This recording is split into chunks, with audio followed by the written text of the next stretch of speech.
너희들 선우 낳았을 때 사돈한테는 용돈 줬잖아. 근데 왜 엄마한테는 아무 소리 안 하고 입싹 닦는 거야?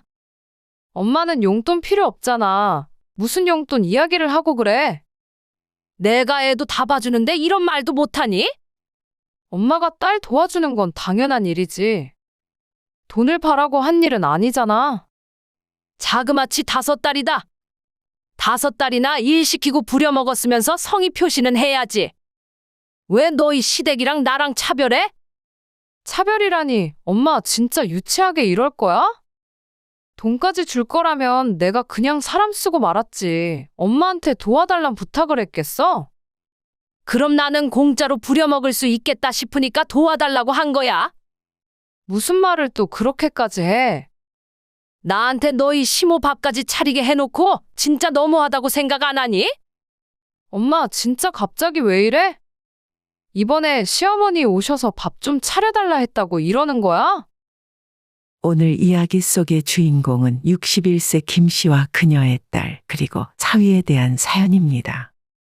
김 씨의 딸이 둘째를 낳자마자 도와주기 위해 딸의 집으로 들어가 살게 되었어요.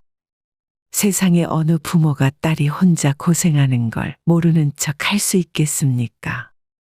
힘든 일이라는 걸 알면서도 도와주러 갈 수밖에 없었습니다. 어쩌면 그것부터 잘못된 일이었는지도 모르죠. 처음에는 딸과 사위 모두 김 씨에게 고마워했지만 시간이 지날수록 김 씨의 배려를 당연하게 생각하는 것 같았습니다. 돈 한 푼 안 받고 몇 달 동안 고생한 걸 딸이 전혀 몰라주었고 이제는 김 씨는 공짜로 부릴 수 있는 가사도우미 정도로 여기는 것 같아 우라통이 터질 지경이었어요. 딸이 첫째 낳았을 때는 김 씨도 사정이 있어 봐주지 못했었는데 그걸 천만다행이라고 여길 정도였습니다. 아니, 차라리 그때 미리 이런 일을 겪었더라면 이제 와서 이런 꼴을 당하지 않아도 됐겠죠. 김 씨는 이번 일로 딸과 사위에게 크게 실망을 하게 되었습니다. 그래서 앞으로는 딸네 부부가 고생을 하던지 말던지 신경 쓰지 않기로 마음을 먹었어요. 김 씨 부부에게는 딸이 하나 있었습니다. 20대 후반에 대학 졸업하고 얼마 후 결혼했고 결혼한 지 2년 만에 첫째를 낳았습니다. 첫째는 지금 6살이라 유치원에 다니고 있어요. 엄마, 나 애 낳으면 우리 집에 와서 좀 도와줄 수 있어? 딸이 첫째를 낳기 직전에 김 씨에게 한 부탁이었어요. 김 씨에게 자기 집으로 들어와 몇 달 애를 봐주며 몸조리할 때까지 도와달라는 소리였죠. 나 혼자 어떻게 해야 할지 자신이 없어. 나름대로 준비했다고 생각했는데. 막상 출산일 다가오니까 무서워. 나도 마음 같아서는 도와주고 싶은데 지금 당장 회사를 그만둘 수도 없어서. 그 당시에는 김 씨도 일을 하고 있었기 때문에 딸의 부탁을 들어주지 못했습니다. 회사에는 몇 달 쉰다고 하면 안 되나? 내 나이도 있고 하루나 이틀이면 몰라도 몇 달을 어떻게 쉬니? 그럼 나 혼자 어떻게 해? 출산을 앞두고 너무 걱정스러워하는 딸 때문에 김 씨도 마음이 좋지 않았어요. 김 씨도 딸을 키운 지 20년이 넘었고 손주는 처음이라 어떻게 해야 할지 몰랐죠.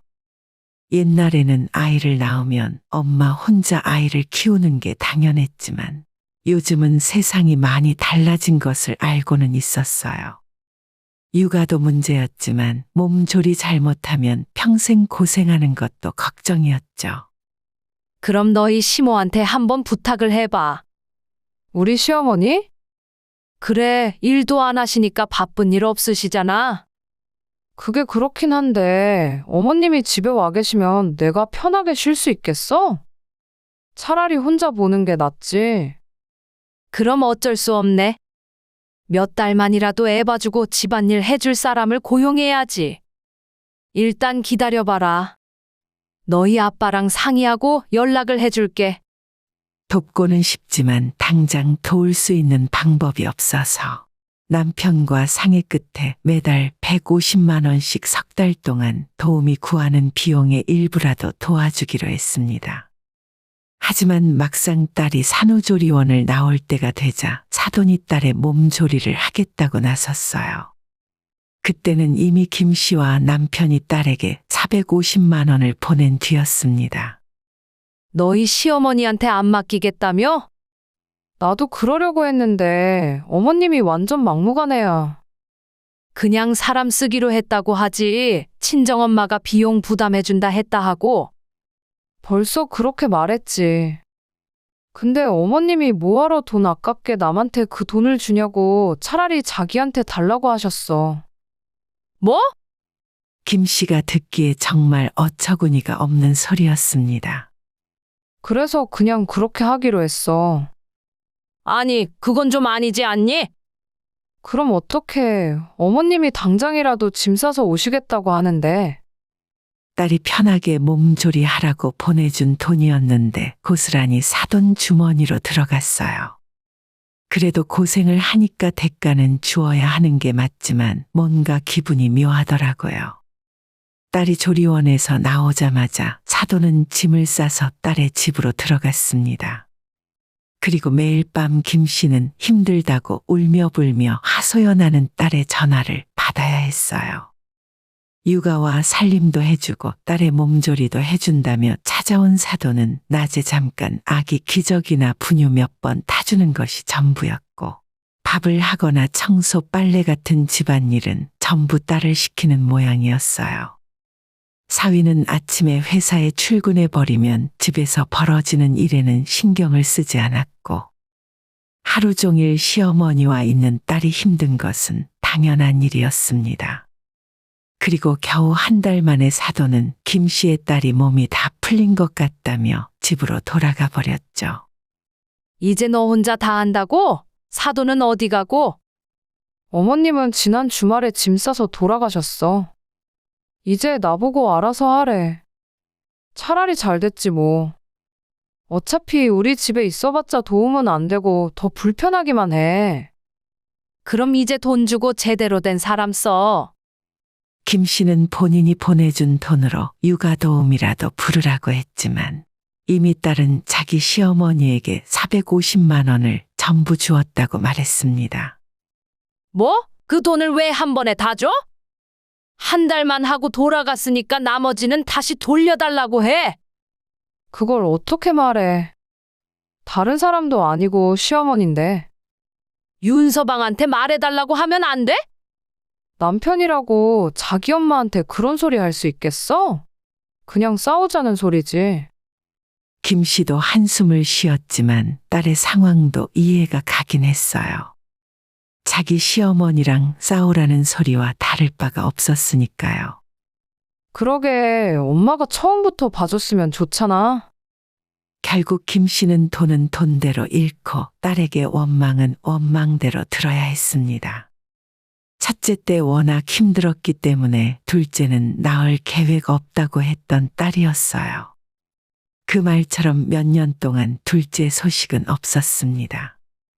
김 씨가 보기에도 딸이 정말 고생을 많이 했었고 그 와중에 시간이 지나 어린이집에 다니고 유치원에 다니게 되며 그나마 조금 한숨을 돌릴 수 있었죠.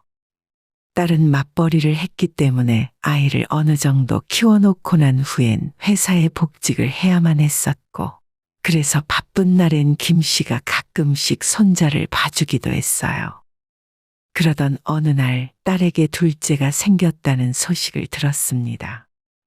엄마, 둘째는 봐줄 수 있는 거지? 딸이 임신 소식을 전하는 동시에 김 씨에게 이렇게 물었어요.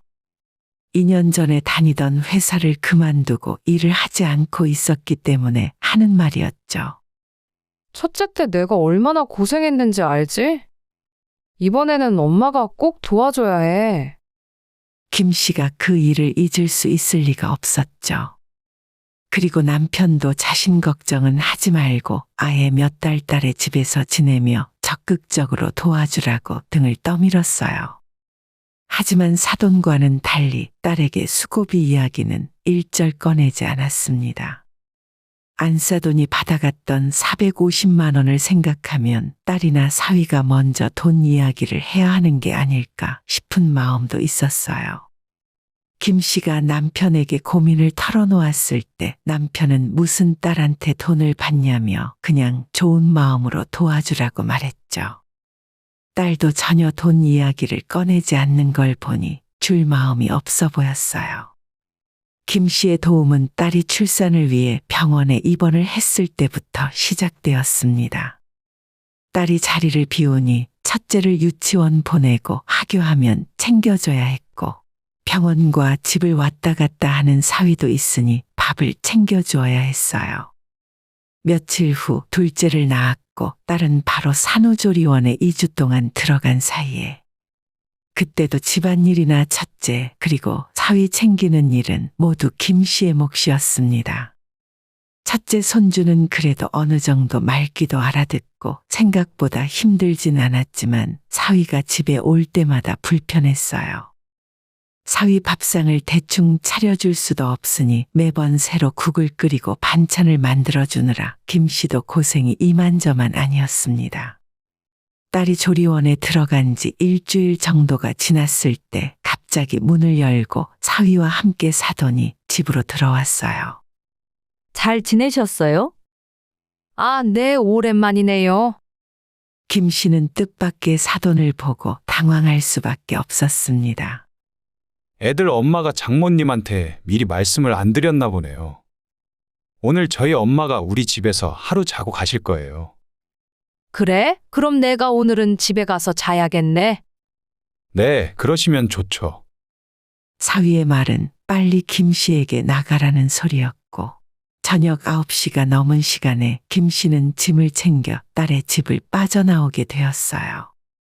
딸의 집에서 김 씨의 집까지는 버스로 1시간 넘게 걸리는 거리였고 집에 도착하니 시간은 밤 11시가 다 되어 있었습니다. 현관문을 열고 들어가니 소파에서 TV를 보고 있던 남편이 깜짝 놀라더라고요. 당신이 이 시간에 무슨 일이야? 윤서방이 안사돈을 집에 데려왔더라고. 그래서 그냥 집에 가서 잔다 하고 버스 타고 왔지. 그럼 나한테 전화를 하지 그랬어? 내가 데리러 갔을 텐데. 이 시간에 당신 부르면 또 한참 기다려야 하잖아. 그런가? 그럼 최소한 윤서방이 당신을 집까지 데려다 줘야 하는 거 아니야? 어떻게 이 시간에 장모를 버스 타고 그냥 가라고 할 수가 있어? 억지로 쫓겨나기라도 한 거야. 쫓겨나긴 누가 쫓겨나? 그냥 내가 알아서 온 건데. 김 씨가 남편에게 말은 그렇게 했어도 기분이 좋지는 않았습니다. 하지만 이 정도는 아직 시작에 불과했고 딸이 조리원에서 나온 이후로 진정한 지옥이 시작되고 말았죠. 엄마 기저귀 좀 갈아줘. 그리고 아까 쓰던 젖병 닦아서 소독 좀 해줘. 15분 있다가 또 분유 먹여야 하는 거 알고 있지? 딸은 김 씨에게 이거 해달라 저거 해달라는 말이 끝도 없었습니다. 그 와중에 첫째도 계속 신경 써줘야 했고 사위 밥을 차리거나 청소 빨래와 같은 집안일도 모두 김 씨의 몫이었어요.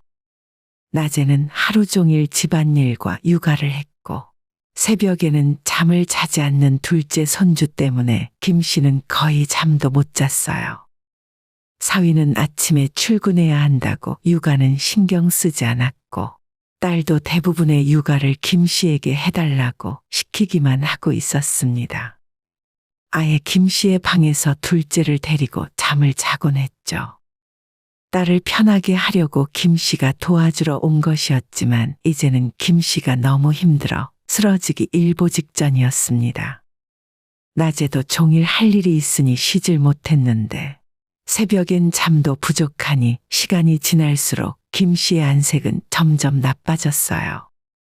반면에 딸은 김 씨가 해주는 삼시세끼를 얻어먹으며 종일 누워 핸드폰만 만지고 있으니 출산 후에 살이 빠지질 않고 더 찌는 것 같았습니다. 윤서방, 내가 지금 둘째 우유 먹이고 재워야 하는데 첫째 목욕 좀 시켜줄 수 있나? 퇴근 후에 저녁을 먹고 소파에 앉아 TV를 보고 있던 사위에게 김 씨가 물었는데 그 소리를 듣고 안방에 있던 딸이 크게 소리를 질렀습니다. 엄마, 그 사람 그런 거 한 번도 안 해봤어. 그냥 우유 다 먹이고 엄마가 첫째도 씻겨줘. 사위는 퇴근하고 집에 오면 손가락 하나 까딱하지 않았습니다. 아이를 좀 봐달라고 해도 딸이 나서서 말렸고, 가끔 출근하는 길에 분리수거 쓰레기를 가져다 버리는 정도가 고작이었어요. 장모님, 와이셔츠 카라 부분은 신경 써서 빨아주세요. 전용 세제 있거든요. 그거 묻혀서 문지르면 잘 지워질 텐데. 사위는 김 씨에게 빨래 좀 신경 쓰라는 말을 하며 와이셔츠를 식탁 위에 툭 하고 내려놓았습니다. 딸이 하도 김 씨에게 이거 해라 저거 해라 시켜대니까 사위도 똑같이 대하는 것 같았어요. 그런 일이 반복되다 보니 김 씨는 이 집에 일하러 온 사람인 것처럼 느껴지더라고요. 딸 집에서 지낸 지 석 달이 넘게 지났고, 대체 언제까지 자기가 이렇게 도와야 하는지 눈앞이 캄캄할 지경이었죠. 그러던 어느 날 딸이 김 씨에게 하는 말을 들었을 때 귀를 의심했어요. 엄마 내일 시어머니가 오신대. 애 보러 오신다고? 그럼 난 내일 아침에 집에 갔다가 하루 자고 와야겠다. 너희 아빠 벌써 열흘 넘게 혼자 있었잖아. 엄마, 그럼 내가 이 몸으로 어떻게 시어머니 밥이라도 해드리겠어. 그럼 내가 반찬이라도 몇 가지 해놓고 갈게. 아니면 뭐 배달이라도 시켜 먹어. 그러지 말고 엄마가 여기 있으면 안 돼? 내가 너희 시어머니 오는데 불편하게 어떻게 있어? 뭐 어때서 그래. 엄마 가고 나 혼자 있으면 이것저것 시킬 게 뻔하단 말이야. 시어머니가 온다는 말만 꺼내도 얼굴 표정이 어두워지는 딸을 보니 어쩔 수 없이 그냥 있기로 했습니다. 졸지의 딸과 사위뿐만 아니라 안 싸던 밥상까지 차려주게 되었어요. 대체 이게 뭐하는 짓인지 허탈한 마음까지 들었습니다. 딸의 부탁이었지만 내가 이렇게까지 해야 하나 싶었죠. 다음 날 도착한 안싸도는 정말 손님 대접을 받으러 온 건지 밥상을 차리는 것도 치우는 것도 돕지 않고 둘째 손주만 끌어안고 있었어요. 그리고 김 씨가 분유를 먹이고 기저귀를 갈 때면 옆에 따라다니면서 잔소리를 하기 시작했습니다. 사돈, 이렇게 하시면 안 돼요. 이러니까 내가 와서 봐준다고 했는데. 선우 때는 제가 얼마나 신경을 썼는지 몰라요.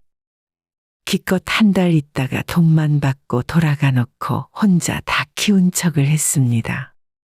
속에 화가 치밀어 올랐지만 딸의 집이니 큰 소리 내지도 못하고 그냥 참고 넘어갔어요. 그런데 안싸돈이 방 안에서 사위와 하는 이야기를 우연히 듣게 되었습니다. 너희 장모한테 돈은 한 달에 얼마씩 줘? 돈이요? 무슨 돈? 애 봐준 돈 말이야. 안 드리고 있는데 왜요? 그냥 장 볼 때 생활비만 와이프 카드로 쓰시라고 했죠. 그래, 잘했다, 잘했어. 자기 딸 고생하지 말라고 와서 봐주는 거니 돈 줄 필요 없어. 혹시나 달라고 해도 너가 안 된다고 딱 잘라서 거절해.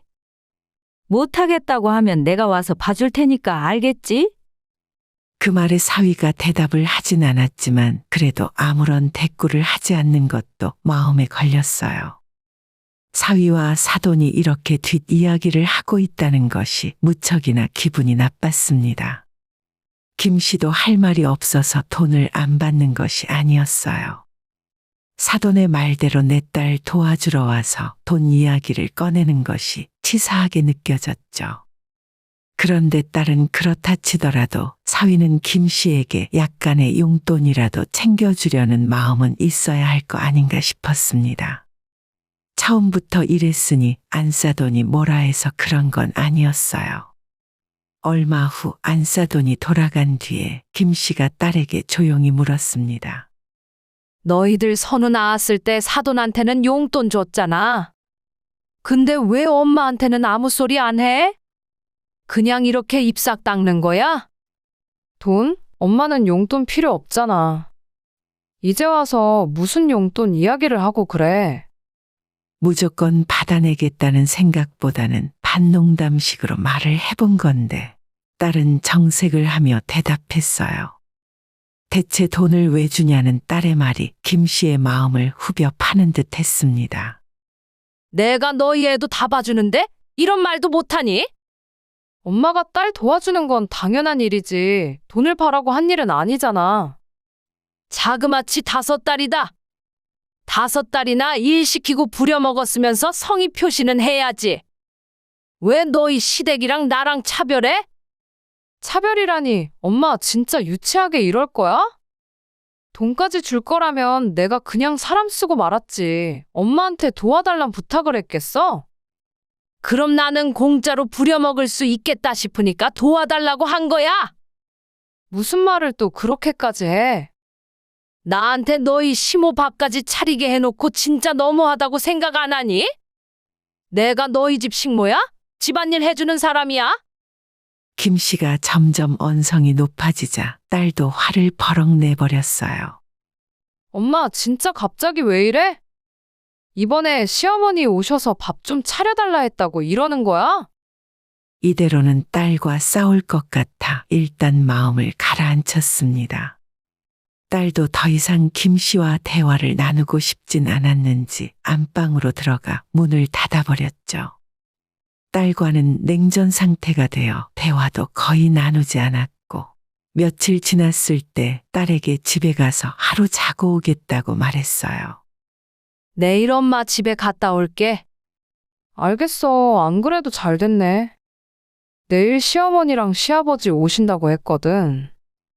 대화는 딱 거기까지가 끝이었고 다른 이유는 묻지 않았어요. 사실 그 다음 날은 김 씨의 생일이었습니다.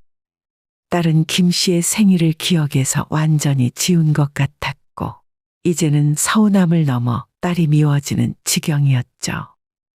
근데 엄마, 가기 전에 반찬이랑 국 좀 끓여줘. 시아버지가 묵국 좋아하시는데 무사다가 국 끓여주고 가. 딸의 말에 김 씨가 어처구니가 없어 대답도 하지 못하자 딸은 눈치가 보였는지 선심을 쓰듯 말했습니다. 대신 내일 하루는 집에 가서 푹 쉬고 와. 마치 사장님이 직원에게 특별 휴가라도 주는 것 같은 말투였어요. 이런 딸을 위해 지금까지 고생을 했던 것이 전부 부질 없다고 느껴졌어요. 아니, 나 지금 집에 갈래? 내일 간다며? 갑자기 왜? 아니야, 그냥 지금 집에 가야겠어. 김 씨는 딸의 집에 처음 올 때 가져왔던 커다란 여행 가방을 꺼내왔습니다. 그 가방은 왜? 짐을 다 싸서 갈 생각이야. 이제 너도 몸 다 풀렸잖아. 네 애는 너가 알아서 보고 집안일도 너가 해. 김 씨는 더 이상 1분 1초도 딸의 집에 있고 싶지 않았어요. 이기적인 딸과 사위 때문에 더는 몸과 마음이 힘들고 싶지 않았습니다. 아, 엄마 왜 그래? 지난번에도 말했지만 나는 너네 집에 식모로 온 거 아니야. 자식 걱정하는 부모의 마음을 그렇게 이용해 먹으면 안 돼. 아니, 대체 내가 뭘 어쨌다고 그래? 몸조리 해주러 오면 당연히 이 정도는 다 하는 거 아니야? 세상에 당연한 게 어디 있어? 진짜 내가 억울해서라도 그냥 못 가겠다. 너 내가 5개월 동안 일해준 만큼 돈 입금해줘? 안 싸돈한테 한 달에 150씩 450 줬잖아. 나는 5개월 했으니까 750만 원은 받아야겠어. 뭐? 진짜로 나한테 돈을 달라고? 김 씨가 다시 돈 이야기를 꺼내자 딸은 깜짝 놀랐습니다. 겨우 딸 몸조리 도와주면서 그렇게 큰 돈을 달라는 사람이 어디 있어? 너가 내 딸이니까 겨우 이것만 받는 줄 알아. 내가 엄마한테 그 돈을 왜 줘? 집에 가려면 가. 하나도 안 무서우니까. 그 말에 김 씨는 바로 짐을 대충 챙겨 가방을 들고 나왔습니다. 진짜로 신발을 신고 현관문을 나서자 딸이 당황해하며 김 씨를 붙잡았어요. 엄마 진짜 이렇게 간다고? 붙잡는 딸을 뿌리치고 김 씨는 집으로 돌아왔고 갑자기 커다란 가방을 들고 온 김 씨를 보며 남편이 깜짝 놀랐습니다. 모든 사실을 전해 들은 남편은 김 씨보다 더 크게 화를 냈습니다. 이틀 뒤 사위에게 전화가 걸려왔어요. 장모님, 집에서 편히 지내셨어요? 자네가 웬일이야? 사돈은 다 돌아가셨어? 네, 방금 집에 가셨어요. 장모님은 언제 오실 생각이세요? 모르는 척하며 묻는 사위에게 김 씨는 단호하게 대답했습니다. 우리 딸이 말 안 해? 이제 안 간다니까? 그리고 아마 이 이야기도 들었을 거야. 5달 조금 넘게 그 집에 있었는데 딱 750만 원만 내 통장으로 보내게. 아, 그거요? 그 이야기는 일단 집으로 오셔서 같이 말씀을 해보면 안 될까요? 아니, 이젠 내가 그 집에 발들이는 일은 없을 거야. 그 말에 옆에 있던 딸이 사위의 전화를 건네받았어요. 엄마 진짜 이런 식으로 할 거야? 다시는 손주도 안 보겠다는 거지? 그렇게 말을 하면 김 씨가 무서워할 줄 알았나 봅니다. 그래, 나도 바라던 바다. 하도 시달렸더니 이젠 너희 애들 생각만 해도 지긋지긋해. 네 말대로 다시는 안 갈 테니까 오늘 중으로 돈이나 입금해라. 윤서방이 안 내놓으면 너희 시모한테 전화 걸어서 그때 내가 준 돈이라도 돌려달라고 할 테니까. 그러자 딸이 뭐라 소리를 질렀고 김 씨는 바로 전화를 끊어버렸습니다. 1시간 정도 시간이 지나자 김 씨의 통장에 750만 원이 들어왔어요. 혹시라도 정말 김 씨가 사돈에게 전화를 걸어 돈 내놓으라는 소리를 할까봐 걱정이 되긴 하는 모양이었습니다. 항상 딸의 편이었던 김 씨의 남편도 이번만큼은 아무 소리 하지 못했고 이미 딸과 사위에게 단단히 화가 나 있는 상태였어요. 그동안 고생한 걸 생각하면 정말 적은 돈이었지만 이런 보상이라도 받아내야 직성이 풀릴 것 같았습니다. 그 뒤로 딸과 사위에게 전화가 계속 걸려왔지만 김 씨는 받지 않았어요. 김 씨가 전화를 받지 않자 딸이 남편에게도 전화를 걸었는데 크게 혼이 났고 그 이후로는 전화도 오지 않았습니다. 며칠 시간이 지나자 이제는 마음이 후련해졌습니다. 적어도 자식과 손주 때문에 몸이 아프고 마음 아플 일은 생기지 않을 테니 말이죠. 오늘의 영상은 여기까지입니다. 이 글을 보신 모든 분들의 노년에 웃음과 행복만 가득하기를 기원합니다.